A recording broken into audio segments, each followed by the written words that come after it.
આપણા ગુજરાત રાજ્યના સૌ ભાઈ બહેનો, આપ સૌને મારા પ્રણામ. જય સિયારામ. દેશ અને દુનિયામાં કોરોના વાયરસને લીધે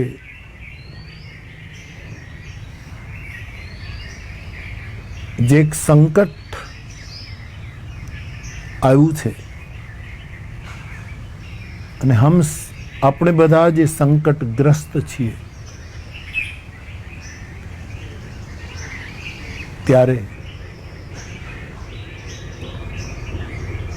કેન્દ્ર સરકાર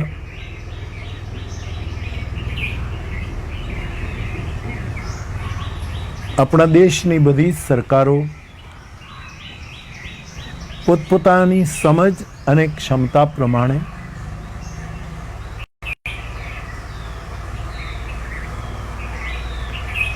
જનતાને બધી જ રીતે ઉપયોગી થઈને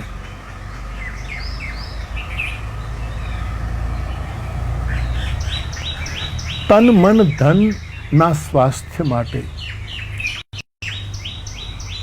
સૌ પ્રયત્નશીલ છે. સૌને નમન.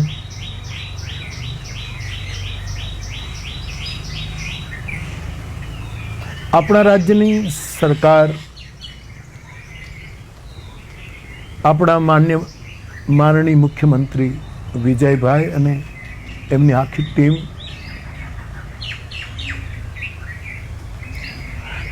એ પણ પોતાની સમજ, સમય, ક્ષમતા પ્રમાણે દરેક રીતે સેવારત છે.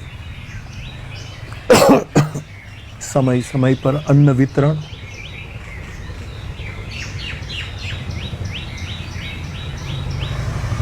વાયરસગ્રસ્તના સ્વાસ્થ્ય પ્રાપ્ત માટે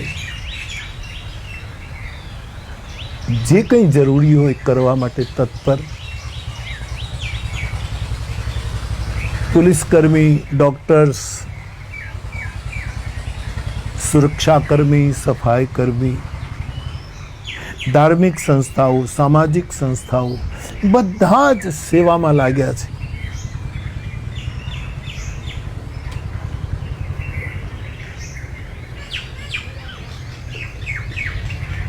આ ભીષણ પરિસ્થિતિમાંથી સ્વાભાવિક સૌને પોતપોતાના વતનમાં જવાની એક તીવ્રતા હોય, જે પણ થાય એવા સમયે પણ કેન્દ્ર સરકાર, બધી રાજ્યોની સરકારો, આપણું ગુજરાત, આપણી આખી સરકારી ટીમ બધાને પોતપોતાના વતનમાં મોકલવા માટેની બધી જ વ્યવસ્થા કરે છે, થઈ રહી છે, જઈ રહ્યા છે.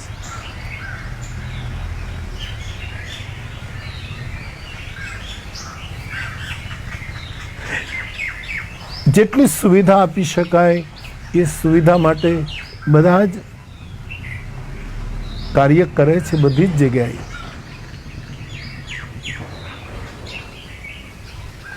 આપણે બધાએ સ્વયં શિસ્ત નિભાવીને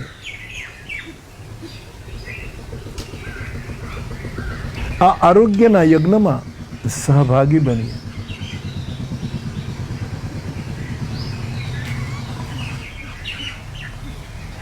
આજનો જે વિષમ કાળ છે એમાં મતભેદ હોઈ શકે, વિચાર ભેદ હોઈ શકે, તો એકાબીજાને સુઝાવ આપી, સંવાદ કરી અને એમાંથી આપણે બધા સાથે રહીને નિર્ણય પર આવીએ. વેદના એ વાક્યને આપણે ચરિતાર્થ કરીએ. સંગચ્છધ્વમ. આપણે સાથે ચાલીએ, એક સાથે બોલીએ.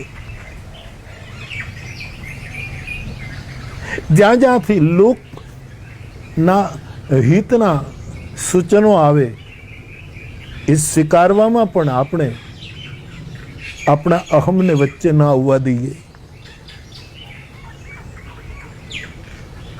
અને આવું વિચારતા લોકો પણ વિરોધના સ્વરમાં કંઈ ન કરતા એક પરસ્પર બોધ નો ભાવ લાવીને આપણે બધા જ આ સંકટમાંથી બહાર આવીએ. એક સાધુ ને નાતે એક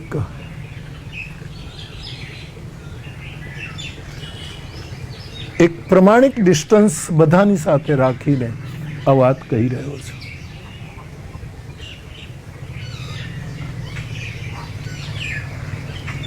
આમાં કોઈના વખાણ કરવાનું મારા માટે કોઈ કારણ નથી, કોઈની આલોચના કરવાનું પણ કોઈ કારણ નથી.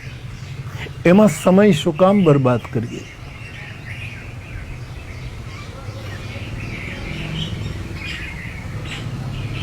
આપણે બધા જ આ આરોગ્ય યજ્ઞમાં આપણી આહુતિ આપીએ, એકાબીજાને બળ આપીએ.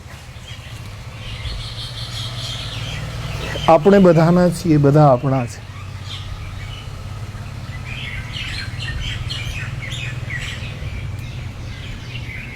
રાષ્ટ્ર પ્રીતિ और રાજ્ય પ્રીતિનું સૂત્ર અપનાવીએ.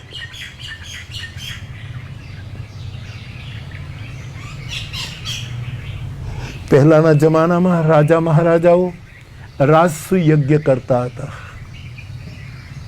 આજે આપણે બધાએ મળીને પ્રજાસુ યજ્ઞ કરવાનો છે.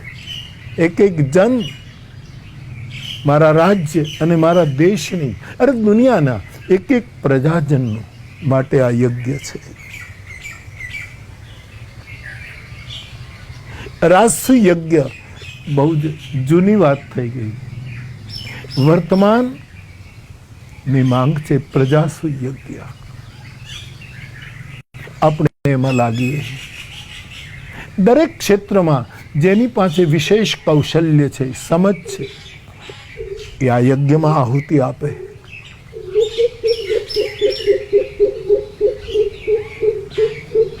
એક સાધુના નાતે આપ સૌને મારી આપી.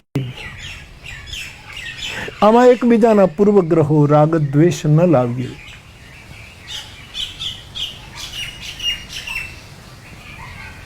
આગળ વધીએ. ભગવાન કરે આવું હોય જ નહીં, પણ કદાચ હોય તો પણ એમાંથી જલ્દી બહાર નીકળીએ. કારણ કે આપણે અંતે એક જ ડાળના પક્ષી છીએ.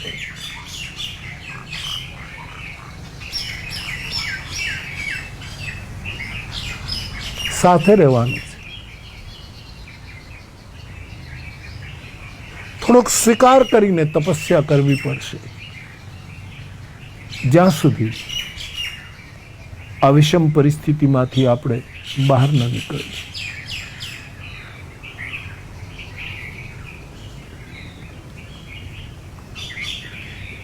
સર્વમાન્ય, સર્વહિતકારી જે કંઈ થોડી નિયમાવલી આખી દુનિયા માટે આવી છે, એ આપણા દેશ માટે ને આપણા રાજ્ય માટે પણ છે. હું પણ એક સાધુના નાતે કહું કે વારંવાર સાબુથી હાથ ધોયા કરી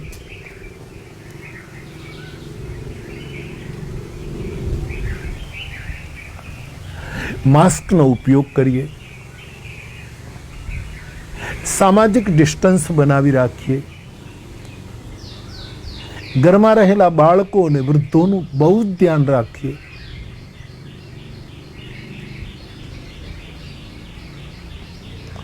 આજકાલ જો જનહિત માટે જે એ ટેલિફોનમાં રિંગટોન તરીકે જે સૂચનાઓ આવે છે, બીમારી સાથે લડવાનું છે, બીમાર સાથે નહીં. એ સૂત્રને ધ્યાનમાં રાખીએ.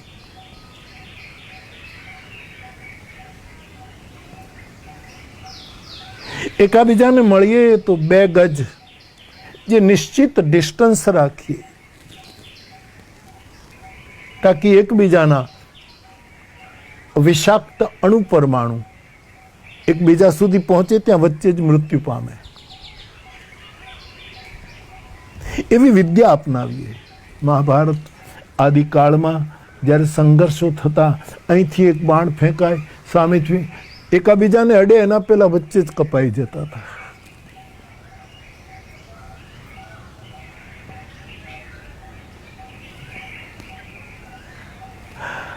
કારણ વગર બહાર નીકળવાનું ટાળીએ અને જવું જ પડે તો બધા નિયમોને સ્વયં નિભાવીએ.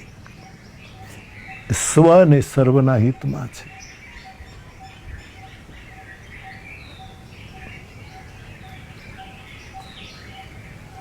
હું મારી જાતને વચ્ચે રાખીને કહું છું, 22 તારીખે આપણા આદરણીય વડાપ્રધાન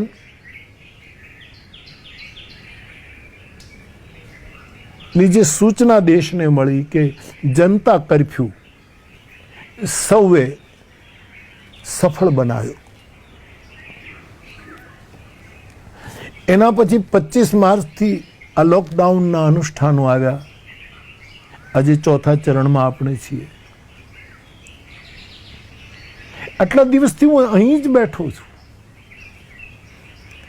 તમામની આ કોઈ મોટી વાત નથી. એક દેશના નાગરિક તરીકે, રાજ્યના એક નાગરિક તરીકે મારું એને પ્રથમ કર્તવ્ય સમજીને હું બેઠો છું.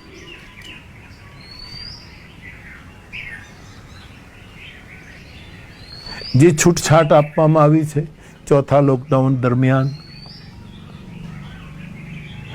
એને બહુ જ વિનય અને નિયમપૂર્વક નિભાવીએ, તાકી આ લિંક તૂટે, આ શ્રૃંખલા તૂટે.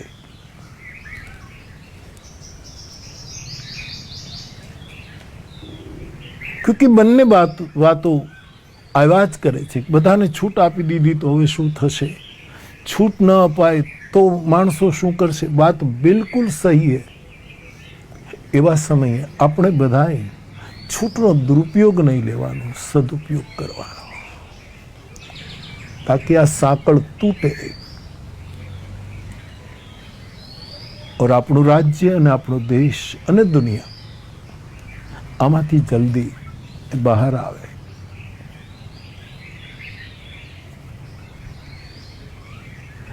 છેલ્લે એક રમૂજી વાત કરીને મારી बात में पूरी करूं.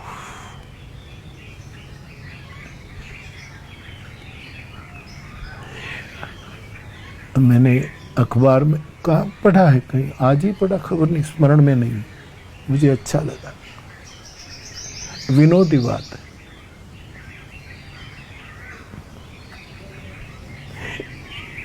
एक पत्नी एना पति ने कह્યું કે હવે હદ થઈ ગઈ છે, હું આ બધું જ મૂકીને મારે પિયર જાઉં છું. બસ કોઈ બી વસ્તુની કંઈક સીમા હોવી જોઈએ. હું જાઉં છું, હવે જે થવું હોય તે થાય.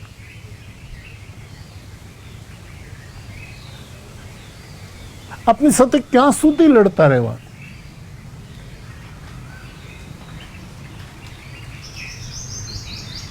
પુરુષે કહ્યું તે બહુ સારા સમાચાર આપ્યા કે હું બધું છોડીને જાઉં છું. તારા આ મંગલમય વિચારોનું સ્વાગત કરું છું, પરંતુ એક તને બીજી ખુશ ખબર પણ આપું કે તું તારે પિયર તારી મા પાસે જાય છે ને, પણ મને હમણાં જ ખબર મળી કે તારી મા પણ તારા બાપ સાથે તકરાર કરીને એને પિયર વહી ગઈ છે. હવે નિર્ણય તું કર.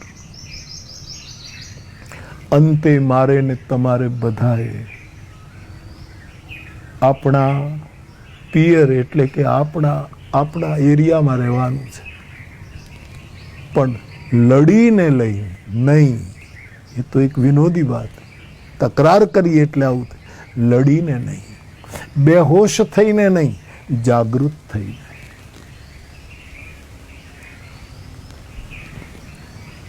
મારી વાતને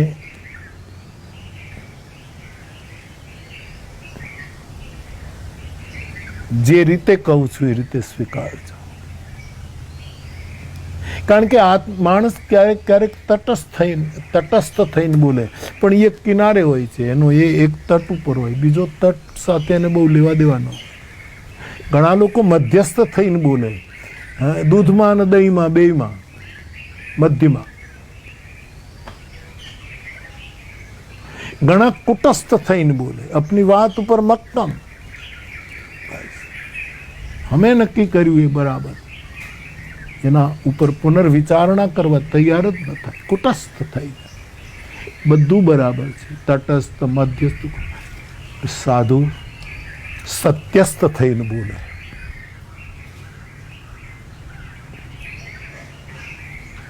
એક સાધુના નાતે ગુજરાતના ભાઈ બહેનોને મારે આટલું જ કહેવું છે. આરોગ્યનો યજ્ઞ છે.